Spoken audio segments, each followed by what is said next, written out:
Product छैन त्यही पनि अनलाइन बिजनेस गर्न मन छ 5 वटा आइडिया दिन्छु भिडियोलाई अन्तिमसम्म हेर्नु होला। पहिलो आइडिया होलसेल मार्केट जानुहोस् असन इन्द्रचोक न्यू रोड अनि प्रोडक्ट किनेर अनलाइनमा बेच्नुहोस्। धेरै दुःख पनि गर्न परेन अलरेडी रेडी प्रोडक्ट भएको हुनाले राम्रो मार्जिनको साथ सेल गर्न सक्नुहुन्छ। दोस्रो आइडिया तपाई सिलाइ बुनाइको काम गर्नुहुन्छ पेन्टिङ गर्नुहुन्छ अथवा अन्य केही गर्न आउँछ तपाईलाई त्यो तपाईको स्किल नै तपाईको प्रोडक्ट हो त्यसलाई सेल गर्न सक्नुहुन्छ।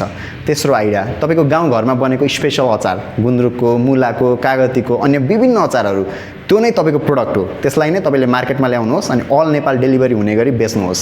चौथो आइडिया कुनै म्यानुफ्याक्चररसँग डिल गर्नुहोस् अर्डर आएपछि उनीहरूले प्याक गर्छ पठाउँछ तपाई लिस्ट मात्र गर्नुहोस् अनि त्यसलाई सेल गर्नुहोस्। र पाँचौं आइडिया कुनै गिफ्ट ह्याम्परहरू जस्तै care package birthday box festival special box याद छ नि सानोमा एउटा बक्स भित्र धेरै खेल्ने कुराहरू पाइने गेम खेलिन्थ्यो नि त्यस्तै विभिन्न प्रोडक्टहरू कलेक्ट गर्नुहोस् अनि त्यसलाई मिलाएर प्रिमियम प्राइसमा बेच्नुहोस्। हरेक अकेजन अनुसारको जस्तै valentine box Dashain box birthday surprise Holi box new year box यो क्रिएट गर्न तपाईलाई मजा पनि आउँछ अनि यसबाट निकै पैसा पनि कमाउनुहुन्छ तपाईले। त्यसैले अब प्रोडक्ट छैन कसरी अनलाइन बिजनेस गर्ने भनेर टेन्सन नलिनुहोस् यस्तो कुरा तपाईलाई अरु कसैले पनि भन्दैन हामी भन्छौं। यो 5 वटा आइडियाहरु मध्ये तपाई कुनै आइडिया फलो गरेर आफ्नो अनलाइन बिजनेस सुरु गर्न सक्नुहुन्छ।